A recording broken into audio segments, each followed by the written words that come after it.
IP tobacco investments. Show of hands, why might it matter? Why might people think it actually matters? Yeah? The value, yeah? Oh. That's perfect. I did not plant that one. I've got a quote here. I mean, you've heard this touted around an awful lot. Certainly for small companies, it's true that a big fraction of the value lies in their IP.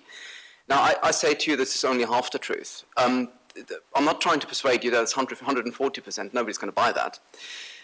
But what the gentleman just said is that the value in your company lies in your IP. That's only half of the role of IP. The value in your company is your knowledge, your brand, your inventions. And what do you use them for? Well, you use them for creating roadblocks for other companies to compete with you. You protect your inventions so that other people can't copy you. You can protect your designs, you protect your brand for that reason. But that's only half the truth. Because you're not the only one with IP. There are other people there as well. The second half of the truth is that you might well be stopped from doing what you're planning to do by that IP.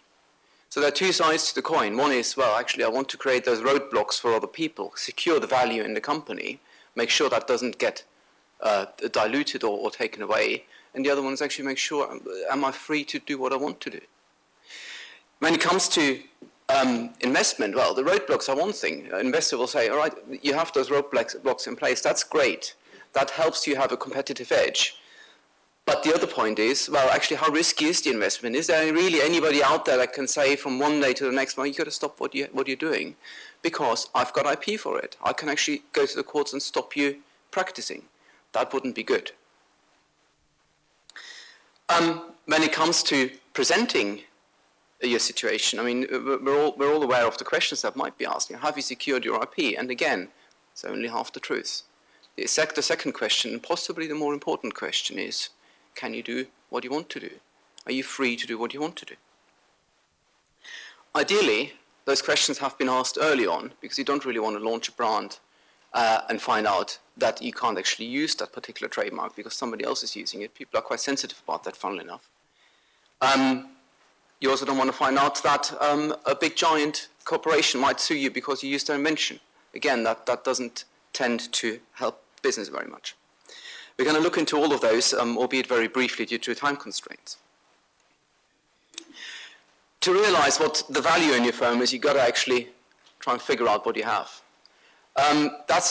If you have a new spin-out with the inventors there that know what they're aiming for, that's fairly straightforward. As a company grows, it gets more difficult because things are done, problems are solved incrementally, slowly, and there comes a point where it's actually quite difficult to see what's happened, to actually realize what's happened. Everybody knows what you're doing, but have you actually realized that there might be something of value in there? Has it been appreciated? Inventors are really quite good at underappreciating their achievements. IP harvesting, I suppose, is what we're looking at, and that I think should be done regularly. If you launch a new product, you make the initial invention. Yeah, everybody knows what's going on. You launch a new product. Before you do that, check it out. Check out if there is anything in there that you might have missed. Now, quickly going back to the last slide, I've actually underlined some of these terms here. I think when people talk about IP, they really mean registered IP, stuff you get a certificate for, saying that this is yours. That, again, is not the entire truth by a long shot. Your reputation, the goodwill you have in your firm, is very, very, very important. Think about Coca-Cola not having that name, not having the goodwill associated with it. That would be disastrous for them, just as an example. Know-how. Peter and I actually, we worked on together on a client. They were in, say, a somewhat precarious situation when it came to registered IP, but they had a secret process in place. Perfect. Couldn't be any better if you can protect that. You don't need registered rights, as long as you can make sure that the whole thing stays secret. And you got to be, you got to make sure that it actually doesn't leak out, and people don't leave with it, and you don't know what it is. Do it frequently and document. As I just said, that guy that knew all those secrets, if he leaves the firm is dead. Securing your intellectual property, obvious stuff, that's what the patent and trademarks attorney do, is get you those certificates. That's again, only part of the picture. The other part of the picture is you've got to document what to do. The reasonably famous case where a delivery guy for some foodstuffs, can't remember what it was, a delivery driver left the firm and went to a competitor. He took with him knowledge of an optimized route of delivery that helped his former competitor compete. Now his former employer. Now the competitor has the information. A, that mustn't happen. He must be precluded by work contract, by employment contract to do that. And B, you've got to be able to prove that it's yours in the first place. Documentation. Sounds silly, sounds little, is important, and is often overlooked. Contract law helps you an awful lot there. Policy must be in place so people know what they're supposed to do and what they're not supposed to do, so you can step on their toe. The marketing force, in particular, tends to be a bit guilty of leaking stuff that they shouldn't do. Restrictive covenants go in the employment contracts. That's the big one, and unfortunately for SMEs, it's something that tends to be overlooked. People asking the question, can I do what I want to do? What happens if I launch this product in the States? Have I actually ever thought about there being third-party rights in the States? If not, that's not a good situation because there's an awful lot of third-party rights around in the States. You'll appreciate that if your biggest market is the US, and you find out, well, I suppose you won't find out immediately because you're not successful, nobody will care. But as soon as your product takes off or your service takes off, people's ears will prick up. And then, well, they'll try and stop you and get damages from you. Not good. The question is, are you free to do what you're supposed to do? Now, I've got an awful lot of question marks in here. That's not because I don't know the answers. It's because I wanted to pose questions that you might be asking yourself before an investor does. If you have looked into your freedom to operate, well, when was that last time you've looked? These things get old, they get outdated. Should it be redone? Would be a smaller exercise if you redo it because it's basically a top-up. When was that done last? How sure are you? Ultimately, it's a risk analysis rather than anything certain.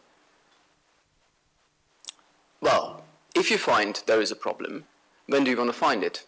At what stage do you want to find that? Anybody? Very, very early, yeah. Because it's no good asking for a license if somebody sues you. Well, it might be your only choice, but you're going to pay for it an awful lot more than you would had you just asked nicely. On the other hand, if your product's not on the market and you figure out that there is a problem, well, maybe you can change your product. That's not unheard of. That happens quite regularly, actually. Or, if all else fails, well, can you get a license under it? 70% of a company's value is in its IP.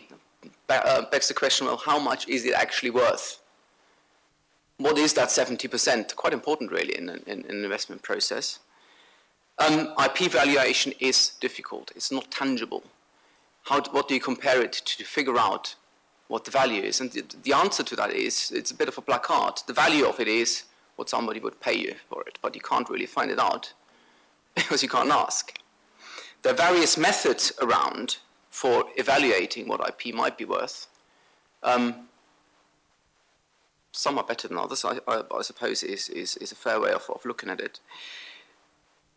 I guess the specialists that can do that for you. I'm not going to go on about this. What I'm trying to say here, though, is that you can approach this in a completely new way of saying, right, I want to know the value of my IP now. You tell me, please. Well, maybe that's the way to do it. Ultimately, though, the more input information you can provide to that process, the easier it gets to actually value this. As you accumulate your IP, there is an awful lot of information out there that you can take to actually inform the whole process. That information, for example, relates to competitors you might not be aware of. As you go through a patent procurement process, a patent prosecution process, the official bodies involved there will actually give you that information for free. You just have to keep an eye out for it. Why on earth do those documents from company so-and-so keep popping up?